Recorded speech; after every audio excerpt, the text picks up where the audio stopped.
I want to go over two more ways to bring audio into Audition.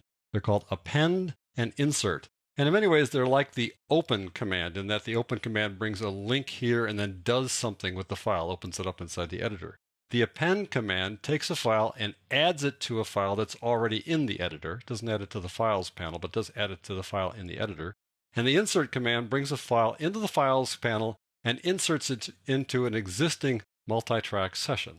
So to show you how that works, we need to open up a multi-track session first. Now, I'm going to double click here to do the shortcut to open up the import dialog box, but since there are no files here at the beginning, when I double click it, it won't be the import file dialog box, it'll be the open file dialog box, because the first time you bring something in, it does open it. So double click, there's the open file dialog box. We're going to go to the multi-track sessions folder and double click on 04, 02, etc.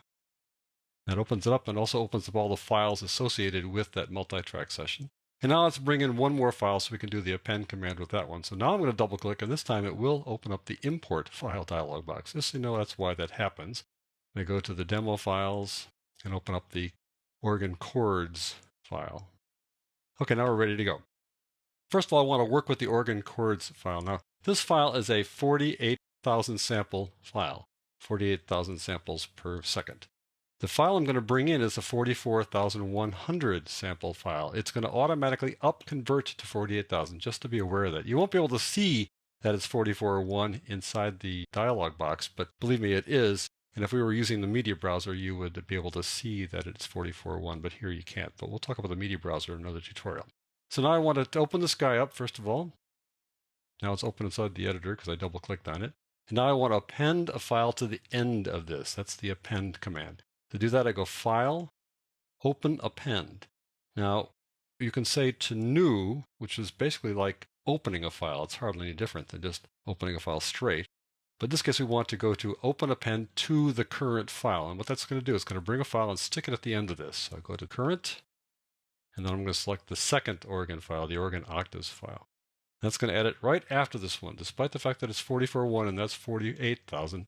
It adds it right to it and turns it into a 48,000 file. And notice, it doesn't add a file over here. It just puts an asterisk after the one we put in originally. The asterisk means you've changed it. Just be aware you've changed it. So if you save it, you're going to be saving it and it's going to be different. Just be aware of that. So if I were to save this now, it would replace the file that's inside the folder. Well, we're not going to do that. But you can see that we appended the file to it afterwards. That's what the append command does. And put little dotted lines there to say, look, here's the thing you added to it right there. You appended the file. Now let's go to the insert command. And to do that, we go to the multi-track session by double-clicking on this multi-track session icon there. It opens up the multi-track session. There you go. And we have 5 files inside the multi-track session from one of our music sessions. Now I want to add, let's say, some number more to that. You can do that in a very straightforward way. You don't have to, let's say, import and then drag them over. You can put them directly inside the multi-track session using the insert command.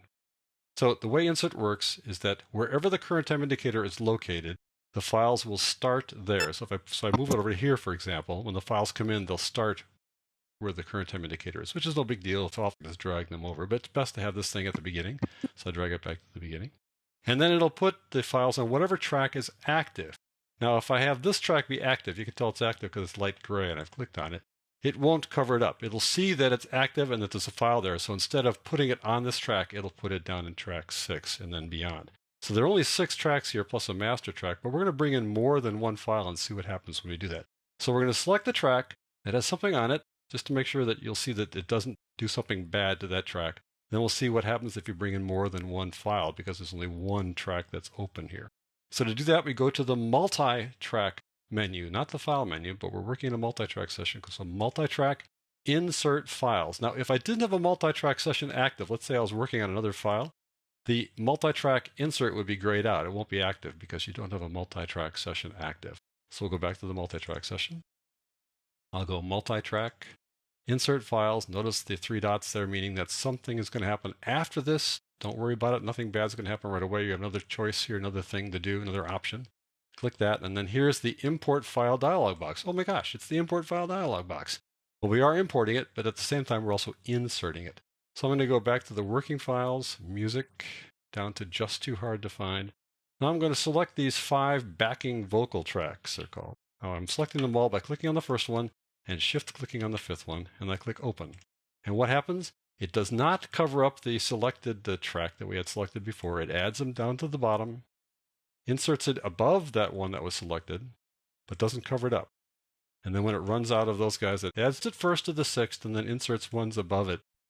The numbering system gets a little wacky here. It puts track 7 up here in the middle. But nevertheless, it adds 5 new tracks for those 5 new files and does not delete anything that was already there. So we now have 10 tracks. 1, 2, 3, 4, 5, 6, 7, 8, 9, 10.